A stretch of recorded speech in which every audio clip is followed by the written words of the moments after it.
자, 양조열 변호사 나와 있습니다. 어서 오십시오. 네, 안녕하세요. 자, 좀 그 7대2 네. 예상보다 더 많은 건가요? 어떻게 예상했었나요? 법조계에서는 그러니까 7대1을 기대하는 숫자였지만 기대를 하면서도 그래도 어떤 헌법재판소가 또 사회의 안정이라는 걸 측면에서 설령 위헌으로 결정을 하더라도 6대3 정도가 될 것이다라는 의견도 많았었습니다. 물론 위헌이 될 것이라는 가능성에 대해서는 압도적으로 많이 그 위헌이 될 것이라고 점쳤지만 예. 위헌으로 하면서도 경계심은 있는 거죠. 지금 있는 법률을 갑자기 없애는 것도 뭔가 좀 사회에 던져지는 메시지가 큰데 예. 그걸 그렇게 압도적인 표차로 없앨 경우에는 마치 사람들로 하여금 이 간통이라고 하는 게 무슨 적법한 행위처럼 그렇게 느껴질 수도 있다. 그런 또 지적도 느껴질 수 있었거든요. 있다가 아니라 그렇게 느끼는 것 아닙니까? 지금 이제 간통이 죄가 아닌 것이지 않습니까? 이제 실정법상. 형사처벌로 안 되는 부분이지 분명히 민사상으로는 불법행위에 의한 손해배상을 져야 될 그런 상황이죠. 예. 이 간통이라고 하는 것은. 괜찮은 건가요? 이게 그 안정성이 흔들릴 우려는 없다고 보십니까? 글쎄 이미 이제 그 뭐 연착륙이라는 표현을 쓸 수가 있을까요? 이미 네. 그 사이에 사실은 2008년 마지막 합헌 결정 이후 수사기관이나 법원에서도 굉장히 뭐 간통을 가지고 처벌하는데 좀 소극적인 입장을 보여왔었고 그런 것들이 일반인들에게도 굉장히 많이 알려졌죠. 사실상 그래서 사문화됐었단 말씀이고요. 예, 그래서 그것이 이제 없어졌다고 해도 이번에 헌법재의 결정에서 굉장히 주목할 만한 점은요. 예. 보통 위헌 결정을 하는 이유를 밝힐 때 이렇게까지 시대의 변화가 바뀌었다는 얘기를 많이 하지는 않습니다. 그러니까 이 법 자체를 놓고 봤을 때 헌법적으로 봤을 때 잘됐다 잘못됐다를 이렇게 균형을 맞춰서 이건 위헌이다 합헌이다라고 평가를 하는데 예. 이번 결정은 물론 결정문을 제가 아직 보진 않았지만 지금 이제 뉴스에서 전해지는 바를 따라서도 이제 시대의 흐름의 변화, 국민적 인식의 변화 이런 것들을 유난히 강조하고 있는 것으로 봐서는 그런 부분을 가장 염두에 둔 결정이 아닌가 싶습니다. 네. 주목받은 재판관이 2명인데요. 박한철 헌재 소장 그동안은 부정적인 입장인 것으로 알려졌었는데 오늘은 위헌이다라고 찬성 의견 냈고요. 유일한 여성 재판관 이정미 재판관은 반대 의견 냈고요. 어떻게 보셨습니까? 그 뭐 박한철 소장 같은 경우는 이제 성향 때문에 아무래도 그런 의견들이 좀 있었고 본인도 유보적인 어떤 판단을 하셨던 것이고요.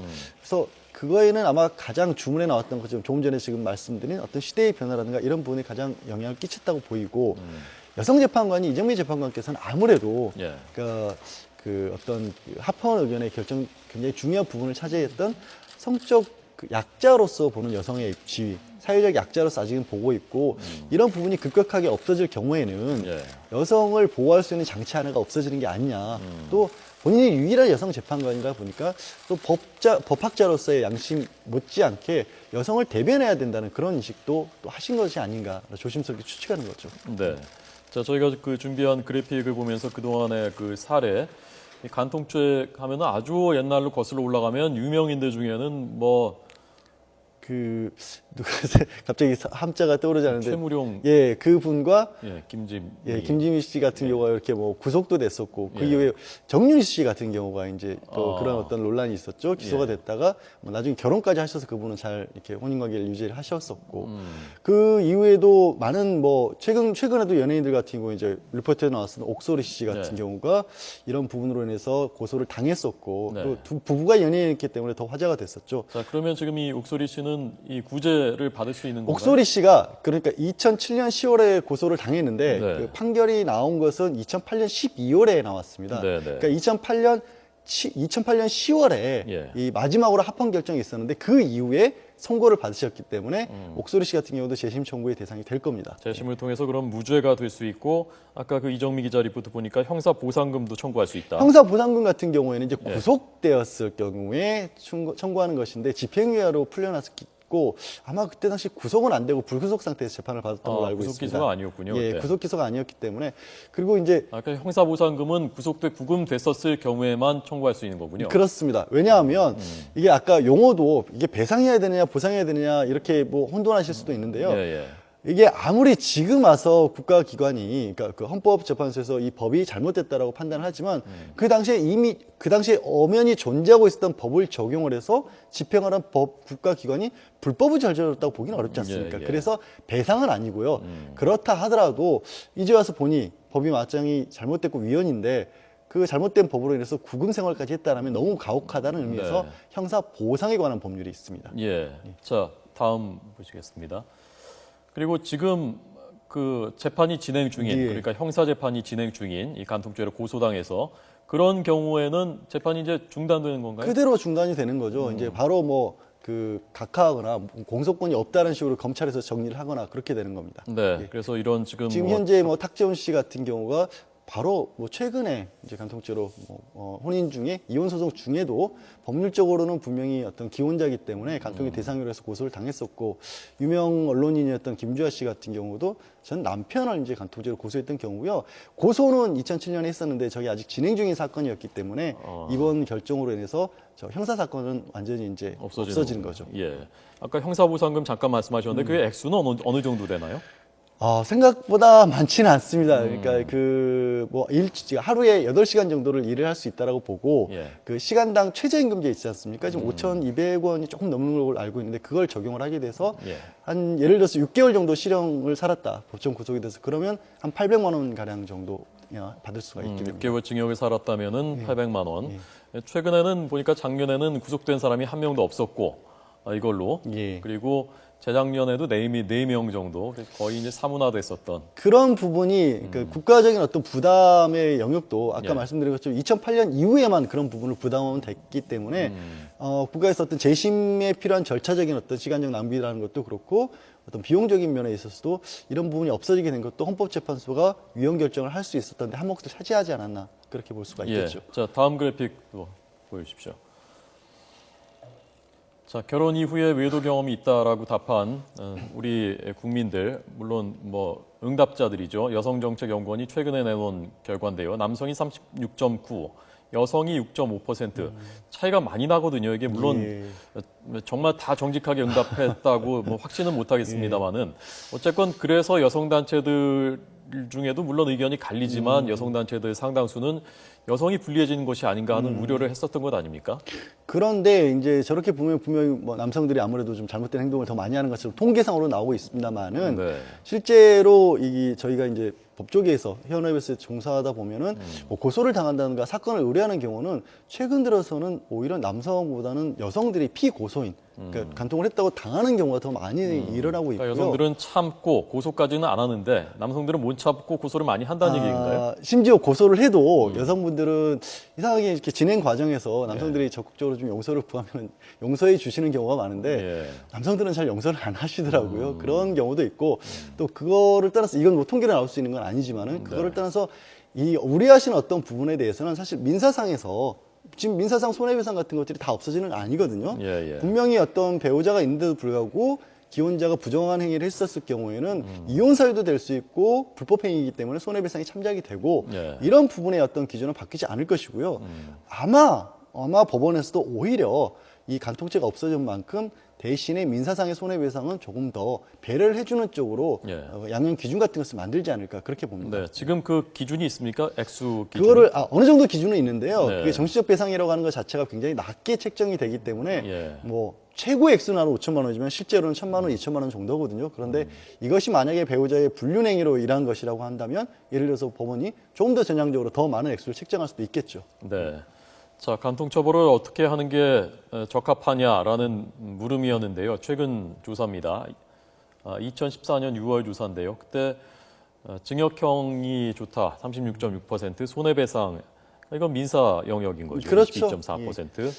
위자료 양육권에서 불이익을 준다. 이것도 역시 민사 영역이고요. 이렇게 해결하는 게 좋다는 응답이 더 많았습니다. 50% 정도가 이렇게 답변을 했었고 국가가 개입하지 않는 게 좋다라는 응답도 8.9%였고요. 그러니까 그 국민들의 의식을 이제 반영한 오늘 판결이 그렇게 낮다라고 봐야 되는 거죠. 저 표본을 보면은 30% 약간 넘는과 나머지는 또 70% 약간 못 되는데 7대 3이지 않습니까? 네, 거의 아까 헌법재판소의 결정과 비슷한 어떤 수준이 나왔고요. 예. 사실 징역형을 선택하시는 분들은 이렇게 보면은 사적 복수라고 해야 될까요? 이거를 도저히 개인적으로 뭐 감정적으로라든가 이런 것들이 너무 참을 수 없는 상황에 이르렀기 때문에 예. 그런 어떤 간통죄 고소를 하는 경우가 있는데 국가기관이 공권력을 동원해서 개인의 사적 복수를 한다라는 것 자체도 현대의 형법 체계와는 맞지 않는 것이죠. 그런 예. 부분에 있어서도 사실 징역형이 있었다는 것 자체가 좀 무리였지 않나 싶습니다. 네. 자, 그 2013년에 그 간통죄 고소에 대해서 어떻게 처분을 했었는지 그 통계를 잠깐 보도록 하겠습니다.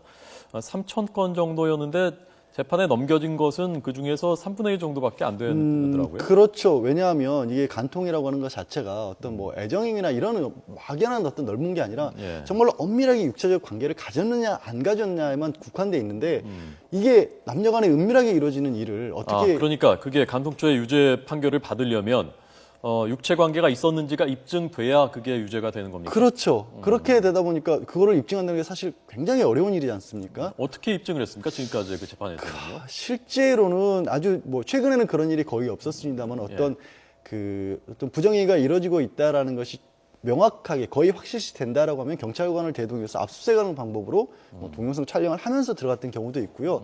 그러니까 그런 과정에서 굉장히 심각한 그러니까 아무리 잘못을 했더라도 그런 식으로 처벌을 받아야 되는가라는 그런 인권 침해가 이루어졌었죠. 그게 또 하나의 오히려 처벌이 될 수도 있겠다. 피해자 입장에 그렇죠. 피해자가 아니라 그 당사자들 입장에서는 처벌 이상해. 실제로는 이제 그런 부분은 이제 그런 어떤 수사가 이루어졌던 당시에도 아무래도 여경들이 이렇게 같이 투입되고 이랬었는데 그 여경들이 그 수사를 하면서도 굉장히 본인들도 성적인 모욕감을 수치심을 느낄 수밖에 없는 상황이 이루어지기 때문에 그런 상황의 수사라든가 이런 식의 과연 법 집행이라고 할 수 있느냐라는 의문이 많이 제기가 됐었고 그게 없었을 경우에는 점점 재판부에서도 과거에는 그보다 조금 더 융통스럽게 하다가 뭐 2008년 이후로 그렇게 뭐 합헌이지만 위헌 의견이 더 많았던 그런 상황이 되자 법원이나 수사기관에서도 어지간한 증거를 들고 가지 않으면 안 받아들여줬던 거죠. 예.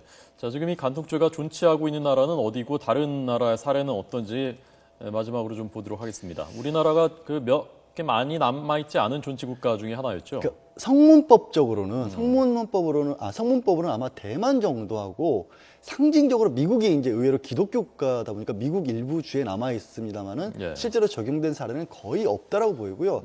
이슬람권 국가에서는 사실은 이게 법률의 어떤 걸 떠나서 율법으로 다스려지는 그런 상황이죠.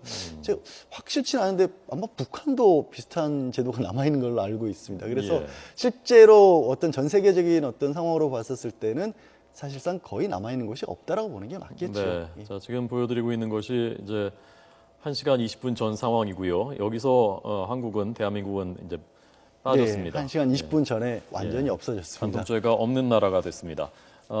부정적인 입장에서 보시는 분들 입장에서는 간통이 죄가 아닌 나라가 됐습니다. 그런 거죠? 간통이 죄가 아니라고 하는 법원의 결정이 간통을 하라는 의미는 전혀 아니라는 것을 좀 강조를 드리고 싶습니다. 양 변호사님은 찬성이십니까 개인적으로?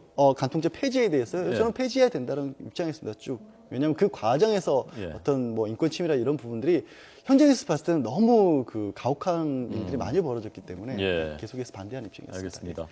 대한민국의 많은 그 남성, 여성들, 특히 유부남, 유부녀들 상대도 해당되는 거니까 물론 유부남, 유부녀가 아닌 분들도 마찬가지죠. 유부남, 유부녀를 상대로 하는 것도 마찬가지였으니까요.